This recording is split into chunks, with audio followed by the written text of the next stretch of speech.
All other paths are convoluted. And outside of Christ, people are constantly veering to the right or the left. Frankly, inside Christ, I'm veering right and left all the time. Christ is my hope. He is your only hope. We're inclined to think that our way of making sense of things, you can ask my wife that I do this sometimes. I think that I have the only perspective in the conversation. But you said this. I saw this.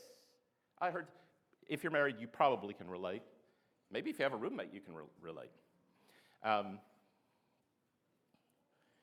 Naturally, we walk in darkness. We choose darkness.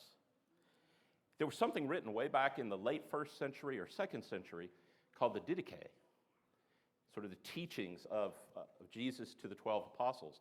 But one of the key things that it begins with, making it very clear, there are two ways. There's a way of life and a way of death. Way of life, a way of death. There are no other choices. There are no other options.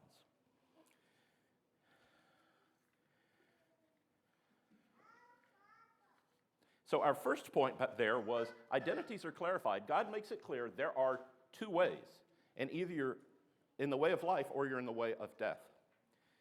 The second, you'll note here in Isaiah 59 that the pronouns flip.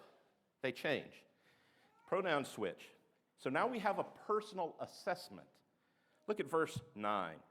Therefore, justice is far from us, and righteousness does not reach us. We hope for light, but there is darkness, for brightness, but we live in the night.